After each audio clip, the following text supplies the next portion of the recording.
Here's a fun fact for you. 1946 through 1964 were a baby boom. And here's another fun fact. You're in the Doom Room. I'm Alex, and I'm doomed. Greetings, future grandchildren. This is your favorite family heirloom. Well, boom, boom. Welcome to the Doom Room. I'm Justin, and I'm doomed. I'm Pete. And we are going to be talking about Doom Patrol Season 2, Episode 3, Pain Patrol, as the team comes face-to-face with the source of those butterflies from the previous episode, also known as Red Jack, also known as Jack the Ripper. So we solved one mystery there. Worse than you thought. Yeah, which is pretty nice. Now, if you haven't watched the episode in a while, here's a brief bit of recap. Red Jack summons Niles, and Larry and Rita go along for the ride. It becomes pretty bad as they turn into human butterflies and other things happen. Super gross. But ultimately, Niles goes through an evolution here. Once again, he is tempted by eternal life and has to refuse it for moral reasons. True hero of the show. I'm going to just keep doubling down on that. Over in other storylines, though, just to touch on those briefly, Cyborg is continuing his romance with Ronnie, which hits its own snag at the end of the episode. And meanwhile, Cliff takes Jane on a road trip to go see Clara. He really wants to give her a giraffe, and it goes horribly, horribly wrong. So things not looking great for everybody at the end of this episode, particularly for Jane, who gets thrown in head jail by the end for not listening to everybody else in the underground. So, Justin, you were going to comment on how Niles is the true hero of Doom Patrol. Go after yourself by starting with that. That's ridiculous. I'll take it one step further. Niles is the hero, and Cliff's the villain. Oh, come That's on. That's where we're at right now. Cliff, didn't have anybody to be like, hey, man, you're not doing this right. I appreciate what you're trying to do, but he's doing it for all the wrong reasons. He didn't have anybody. It was hard to watch. He had Jane. He had Clara. Niles. He had Jane was passed out, and some pretty friendly cops. Yeah. Really he friendly had cops. The police to tell him, please don't do that. Yeah. That's when he they let him started do to it. get. Yeah, that's they when he didn't let him started. do it. Famously, police officers are like, I'm going to tell you, but I'm not going to do anything further than that. Right, Yeah. Pete? They're like watchers in blue. I always say ACAB, all cops are benevolent. Oh, my God. Wow. Wow. The political nature of this even... Doom Patrol podcast is out of control. Not picking up this particular bait, Pete? That's interesting. We'll give a counterpoint then. You think Cliff is the real hero of the show and Niles is the villain? Is that what I'm getting here? Yes, exactly. Also, I'd like to take it back to the beginning. I mean, Pain Patrol, the title, lets you know how this episode is going to go. I mean, there's a lot of rough moments to watch in this ep. A lot of stumbling. I tell you, the real hero is Rita. That woman is, doing a lot. She's doing a lot, Now, Pete, if I remember correctly from one of our other podcasts, you worked as some sort of S&M sexual dog for a while. So how accurate was human that? Sexual dog. Human sexual dog. So how accurate was this to that experience? I would not know, and I do not like to be lumped into this weird place that you've put me. Wow, lumped in. I don't know, man. You're wearing all black right now. You're basically bundled up to your beard. So that's right. It's cold. If there's one thing we learned in this episode, it's you have to acknowledge your past, Pete. And I think it's time that you did. So in this episode, time again does not matter. We're way back in time, starting in London with the old Jack the Ripper. And it's interesting that Niles has no problem walking right up to this scary monster that is Jack the Ripper. And with a weird hat. Well, I do actually want to say time does matter. And in fact, they're laying out the timeline of Niles in particular over these past couple of episodes. We touched on it in season 1 when we saw him lost in the woods. But here we're delving into more going backwards in time. But here we see Kid Niles. So this is actually all starting to link up and fill in a lot of the pieces and the holes in his history here. So yes, going back to 1888 is wild for a superhero show that's set in the late 2010s, maybe up to 2020 at this point. I don't remember when this one came out. But at the same time, it makes sense for Niles. He has been alive this long. He is a kid there. And to your point about the monster thing, that's the whole theme of the episode. Like, is he a monster or is he just drawn to monsters? Well, and he like you said, he's tempted. He's tempted by the thing he wants the most, to keep living. But he knows that he made mistakes and he's trying to do better. I mean, that was the whole lesson of this episode. Dorothy, that whole lesson. Yeah. That was a cool kind of way to have this theme kind of be in the background. That's a huger theme for the whole episode. And, Dorothy asks, about Cliff and why he's so angry. And you can't say sorry, for killing somebody else's family so they can be this pawn in this scheme that you're trying to do for yourself. Yeah, and I think that's a really, as usual for the show, really nuanced lesson, because a lot of them are like, apologize, and you apologize at the end of the drama and everybody hugs, and then you kind of move on and you forget about it the next episode. But here, really pushing these characters to not just say the right things, but do the right things at the same time, I think is really smart and interesting. I don't have kids. And so when Dorothy... What? Who are all the little people behind you? Okay. Since, who are all those little but when tiny Dorothy broke Danny the Brick, I was so angry. Just You were so angry at her for... it went from being such a hilarious bit where Danny the Brick was playing hide and go seek, doing the old lampshade over the head, and the fact that she was so careless with that brick and broke it was just... Well, she got scared holding a brick, which is a thing that's one of the harder things to break. Yeah. A brick. Yeah.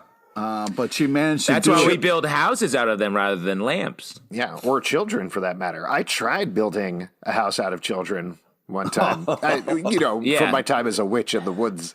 Right, that was the fourth little pig was humans.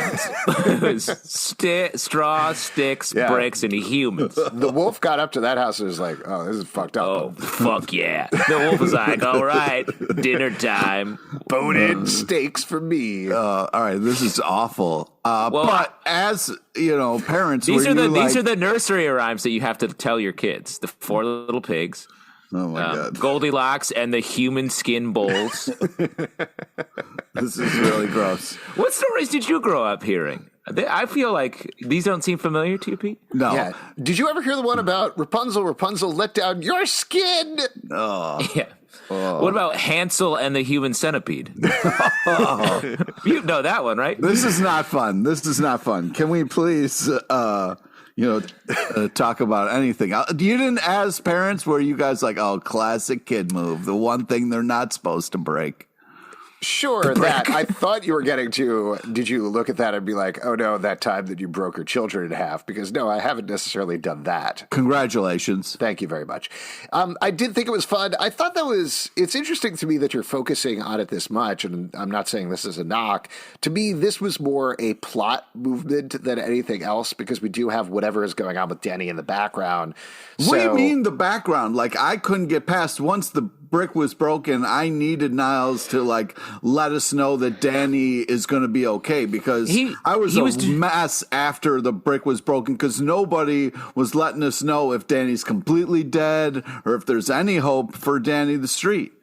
First off, there's nothing like exposed brick in a home. So to see that brick doubled the surface area, that's like the Doom Manor shot up in value with all that exposed brick. Mm-hmm. And think about it this way. Bricks are made of sand, right? So maybe they could grind Danny down and make Danny the beach. Wow. Ooh, that's cool. I mean, the beach is the ultimate street. You guys weren't concerned about Danny at all. I'm not concerned at all, because if you remember at the end of the episode, Niles puts his magnifying glass and looks really closely at Danny the Street. Right. Danny the Brick. And he's like, what can I do here besides look very closely at this brick? And then he throws it away and starts he starts to draw a new body for Cliff, I think is what we're getting. Yeah, Robot Man 2.0. Yeah, but cool. Is Danny dead? No. What?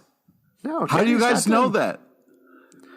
Because it's a weird way to kill off a character that is very fun and loved. Right. To just be like, and also a character that was a sentient street that was changed into a brick, I think they're going to be just fine. I'm not too worried about that. I mean, because the chief looked pretty distraught. Yeah, it's a challenge for sure. Okay. What do you think about the fact that Cliff might get a new sleek, hot robot body?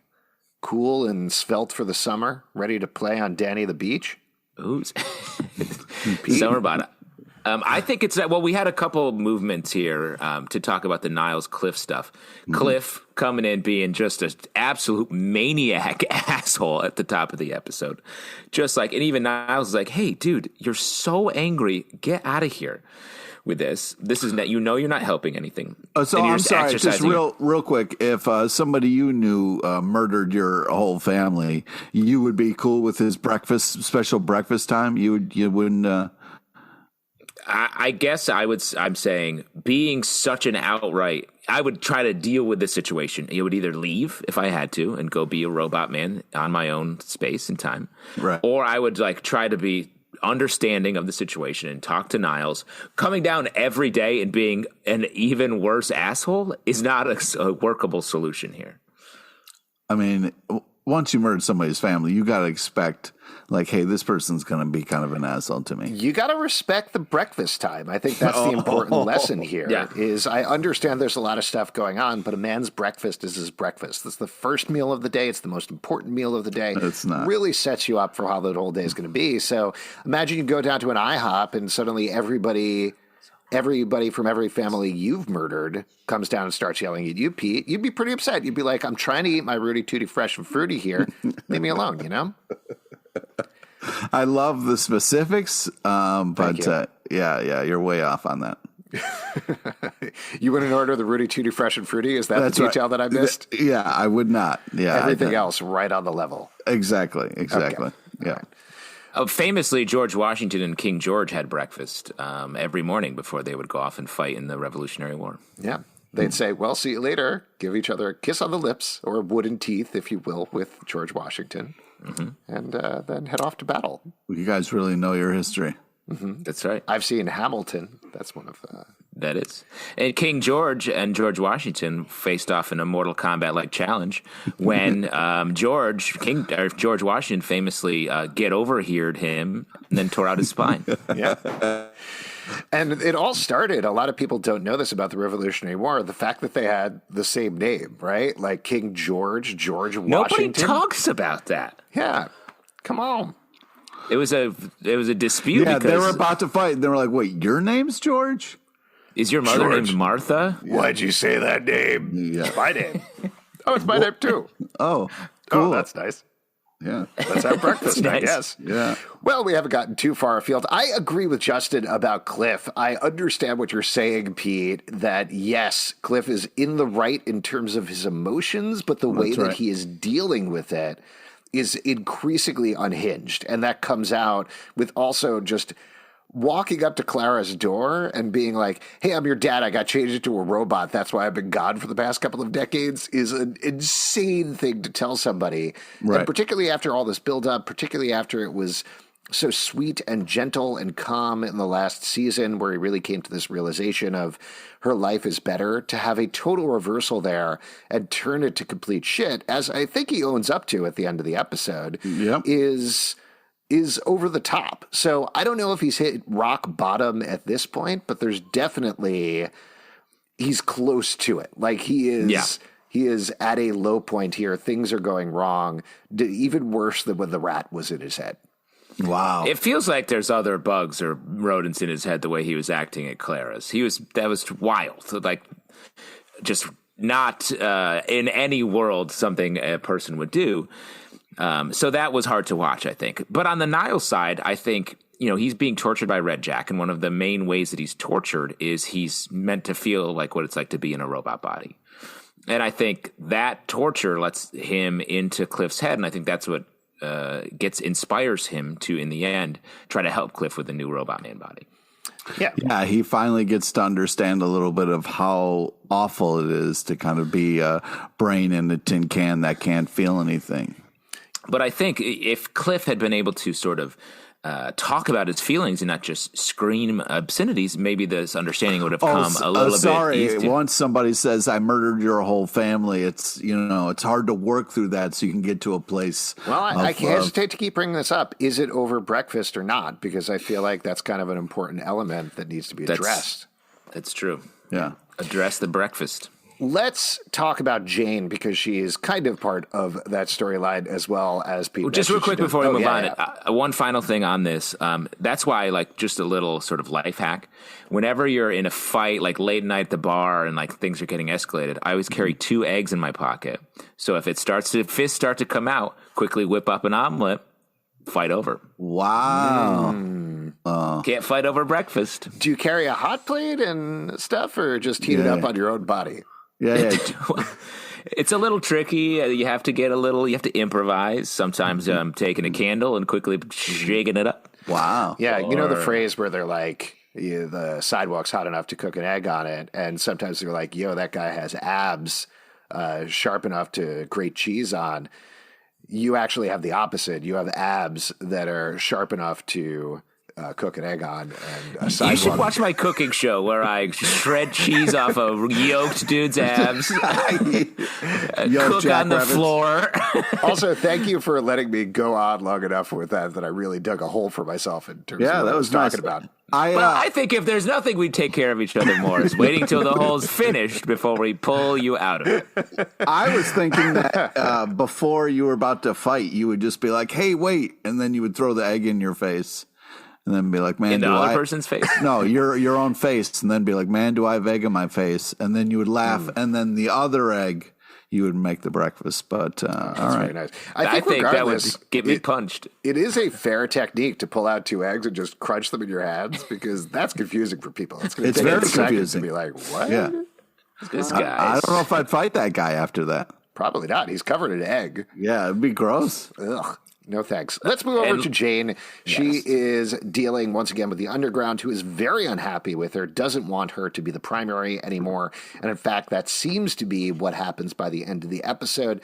What did you think about Jane's storyline, and particularly the fact that she made a decision to stick by Cliff, stick by the Doom Patrol, regardless of the consequences? I mean, very emotional stuff with Jane.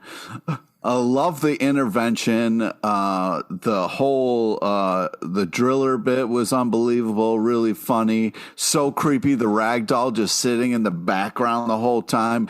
Great use of the chainsaw nun. I mean, come on. Chainsaw nun gonna chainsaw. Oh, yeah, exactly. Oh, what are we going to do? We got a chainsaw nun. That's what we're going to do. So mind your P's and Q's. But I really loved Jane's saying, yeah, this is my family. I think that these weirdos and me belong together. I thought it was very emotional, very touching. And Jane was the one that said to Cliff, like, yeah, bro, you're really fucking this up, stop and take a look at this. And, was able to get him to come down off the roof. And shouts to Driller Bill, Driller Bill's letter saying, it's getting in my way of my drilling, and it's getting in the way of my billing. Yeah. I appreciate that. First off, like the giant paper that it was written on and the handwriting and everything was just, Driller Bill is definitely worked my way, up on the charts, like more and more enjoyable. But let me also say in this segment here about Jane that the rest of the Underground wanted her first to just stop using the drugs and go back to normal. Exactly. But because she didn't do that, they raised their demands. We're like, look, you have to get out of this whole lifestyle with the Doom Patrol. And she's like, I'll stop doing the drugs. And they're like, no. So she's clearly just let this go too far and is now paying the price of maybe releasing Miranda. I thought for sure the next episode was going to be titled Miranda Patrol. Ooh, it might be. I didn't look ahead. It's not. It's Sex Patrol. Oh boy! Whoa. So instead of being Miranda right, you're Miranda wrong. Oh, that's 100%. You're Miranda. Just like that, we're all Miranda. Wow. Let's talk about Cyborg. He is still off in his own romantic drama this episode, as we talked about the last episode, to the point that it's filmed differently. It's hurting. It's hard to see him like far away from the team and with no remorse. Doesn't seem like he needs to check in. I mean, if you're going up against Jack the Ripper, you're going to need all hands on deck here. We could have really used, Vic in the mix. Well, that's what I don't understand is they're like, Niles and Rita are like, we got to go. I was like, call someone. Cyborg is a cell phone. He's reachable. Just text him. Yeah. But they're like, nope, got to go right now. I was like, he could take a break on this romance. It's not going well. It's not going well. And can we talk about that? I mean, I guess, she's very shy about the fact that she worked for some kind of militia or something, this evil group. We kind of get the reveal in the email. But, I mean, a little disappointed in Vic just being, like, so black and white about it. Like, oh, you were in a Black Ops team. Come on, dude, you work with superheroes, about like people kind of. Well, I don't know that that's necessarily what's happening at the end of the episode here. She sends him the information, but she also doesn't show up to their date, right? Like, I almost feel like she was right there. She was right there. He doesn't outside see the her. door. It doesn't count. Yeah, it doesn't count. It's not I think date. that's almost the bigger deal. Alex, wait a second. I think Pete needs to learn this lesson because famously, Pete and I once spent his birthday together going to separate movies. Yeah, we met up, and he was like, I'm going to see a different movie than the one we were going to see," and I was shocked. And he left separately because his movie was a different runtime. That was it. We just literally said hello and stood in line briefly together. That was the birthday. And I just want to say, while Pete, we were close to each other in a building sense, in a sort of larger geographic sense, we weren't hanging out. And in that same way, this is not a date. No, because it was. Both people were there. That's not, they were. You have to be talking. You can't just be in a proximity. Via email, she shared her big dark secret, and instead of maybe him taking a second, like Cliff, like taking a second, think about what you're doing, he kind of storms away like he is all high and mighty, whatever. You didn't hear her story. Real quick question: what do you think sex is, Pete? If you're saying they were on a date in different rooms, how's sex working for the old LePage? I don't have to answer this question. Well, what about this question? You've been dating a girl for a couple of years now. Have you ever met her?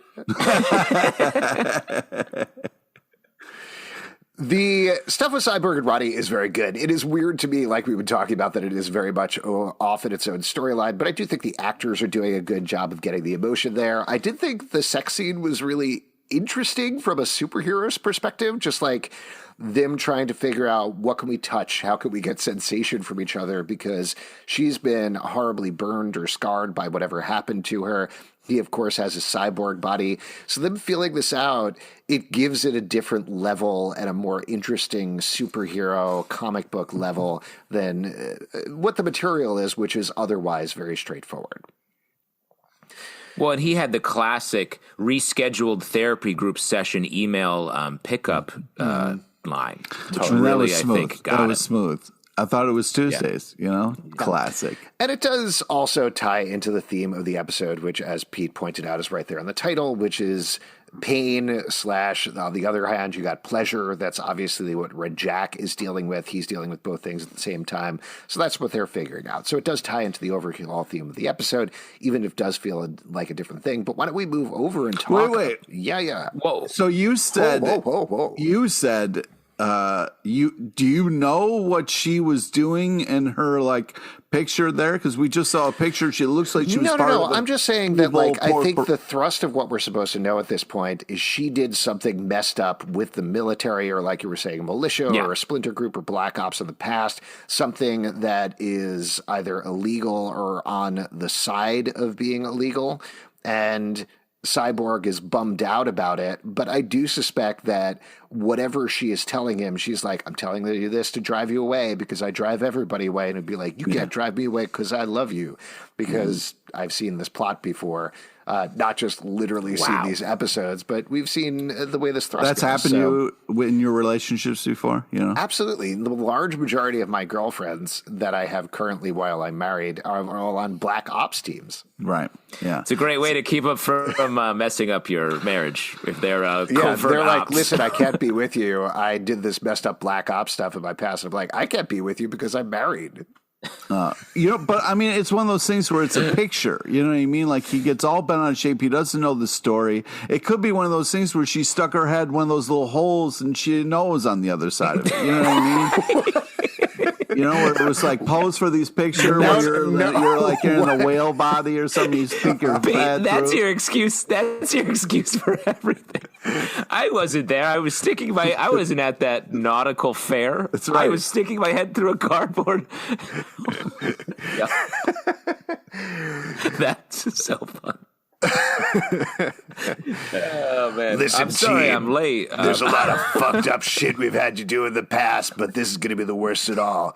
You, Ronnie, you're a regular-looking person. You're going to have a large-looking body when you stick your head through there. And you, Travis, when you stick your head through the hole right next to it, you're going to have a skinny body. It's going to be very funny. Let's take pictures. Good stuff. Why don't we great move stuff. on But to I think the real maybe the real lesson here is that Cyborg has to, if him seeing that picture was like, oh my God, she's killed a bunch of people in the past, she's made mistakes. His superhero morality is very black and white, very like good guy, bad guy. And I think he, as we saw in the last couple episodes when he met Ronnie, it's about learning about people make mistakes and you can come back from, doing something quote unquote evil. If you make a change, that's what Niles struggling with, Cliff, everybody. So while Cyborg's story is a separate story, it does feel like thematically they are dealing with some of the similar and ideas. maybe Dorothy is learning that she's a bad person, Mm-hmm. Yes, that definitely ties into exactly you what are Justin like said. Cliff. You're being mean to Dorothy. She was scared. fucking Danny. You know what I mean? Pete, she was scared by a giant spider. You would be scared by even a small spider. That is not scary to her. That's her friend. She's been living with that giant spider forever. You can't be scared by the spider. You saying friends can't scare other friends? Because I'm going to scare the shit out of you. And you're telling me it wouldn't affect you because we're friends? I'm just saying, like, a normal person can be scared of a giant spider, but when your imaginary friend is a giant spider, you know what I mean? Like, we're playing hide and go seek. Hold the fuck on to Denny. Well, I think if you have read the story at Goldilocks and the Three Hellraisers, there's a lot of lessons in there about how friends are there to help you. Yeah. And they can scare you. This chair is made out of skin. This chair is also made out of skin. This chair was just right and made out of skin, said Goldilocks. So, speaking of which, why don't we turn and talk about the Red Jack storyline, because we've brushed on it a couple of times, but Rita and Larry in particular are horribly tortured as they go through here, ultimately so hard to watch. Graphically turned into human butterflies, as well as Niles, who has been tempted the entire time. Another great villain for the show right out of the comic Why books. do you like Jack the Ripper so much, guy? Big fan. Just big fan of everything, his work. Yeah. Great branding. That guy was ages ago. He still got it out on the streets. Yeah.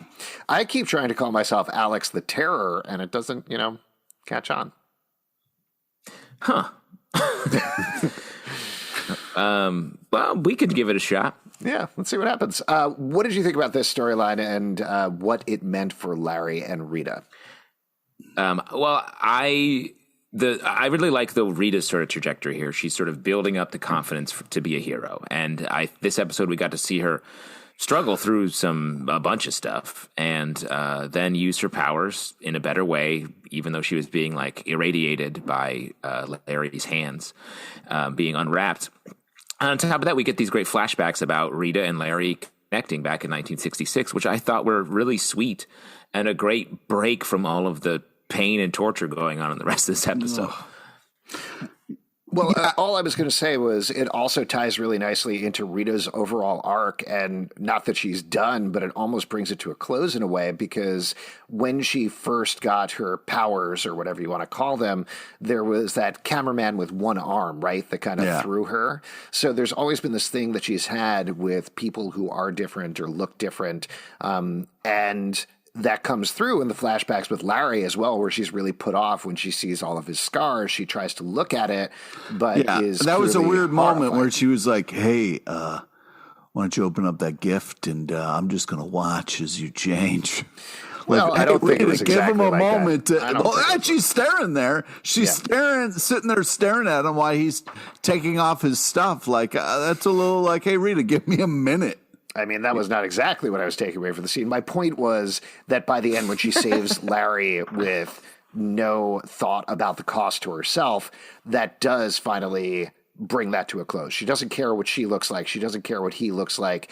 All that she matters is the person inside. He is her friend, and she wants to save him. Yeah. Pete? It's the touching, thing about like, we can't both be hopelessly lost or whatever, however nicely they worded it, if there's somebody there to help. So it's nice that they're finally connecting. It's nice to see LT finally stop being a douche. Like, their first meeting, he was kind of like very cold.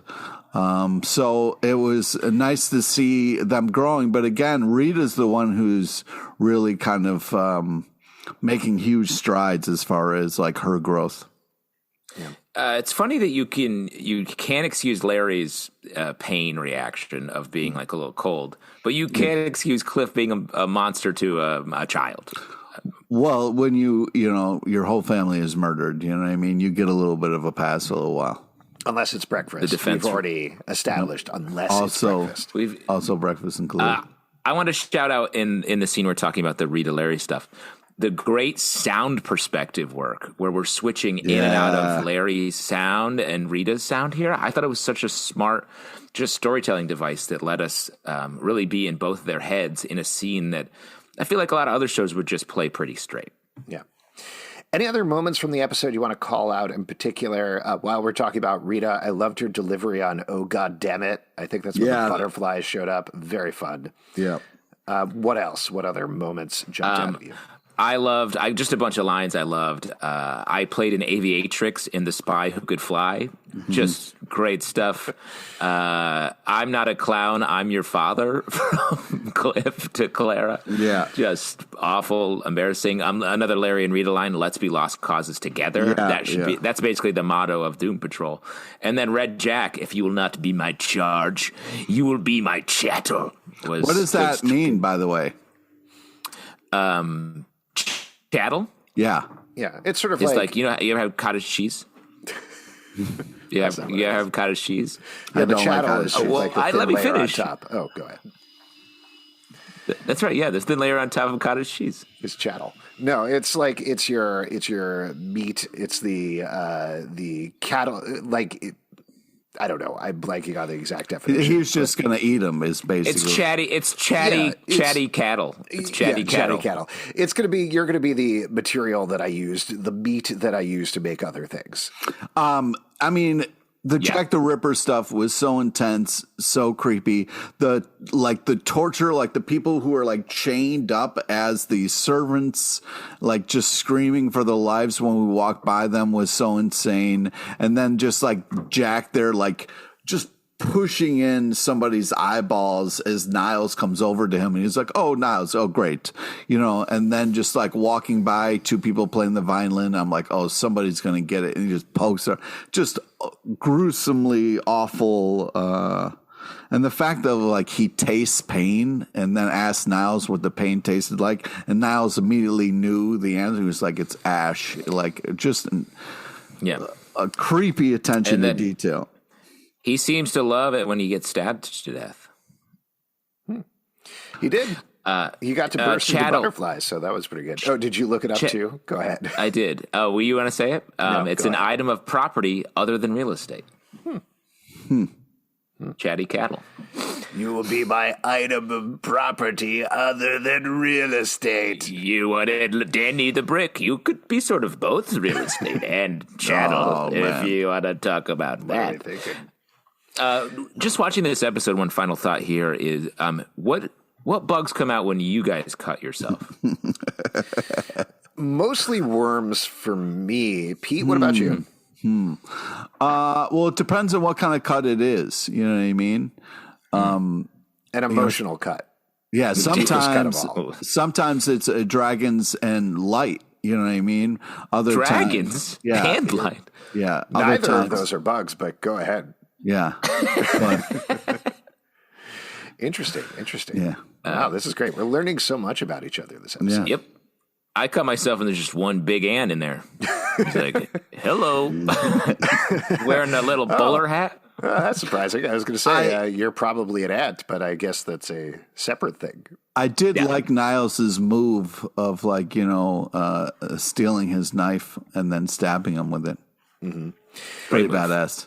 Let's wrap up here with who is most doomed at this point. Pete, who's most doomed this episode? Danny the Brick. He's dead. It's all over. It's just fucking heartbreaking that nobody cares about Danny the Brick. Breaking. Yeah. Mm-hmm. And Justin, what about you? Who's most doomed this episode? I'm going to continue to say Cliff. This guy's not getting better. He's only getting worse. Maybe a new body will have. Cliff is getting better. He took a little step back, sure, but he's getting better. I guess I'm not saying he won't get better. I'm just saying he's currently not getting better. Come on, man. I feel like I've been saying this one a lot, but I'm going to throw it out to Jane. Obviously, she's the cliffhanger here. She's in head jail now, so things are looking pretty bad for her. Head jail's the worst. But also maybe Cyborg, because he's in the biggest trouble of all. He's in love. Oh, my God. Boy. And if you would like to support this podcast, patreon.com/Comic Book Club. Also, we do a live show every Tuesday night at 7 p.m. to Crowdcast and YouTube. Come hang out. We would love to chat with you about Doom Patrol. iTunes, Android, Spotify, Stitcher, or the app of your choice to subscribe, listen, and follow the show at Comic Book Live on Twitter, comicbookclublive.com for this podcast, and many more. And now, as usual, let's leave you with a piece of advice from Pete LePage. Yes. Kids can be dicks. Don't let them get to you. Great. Oh, man, that's good.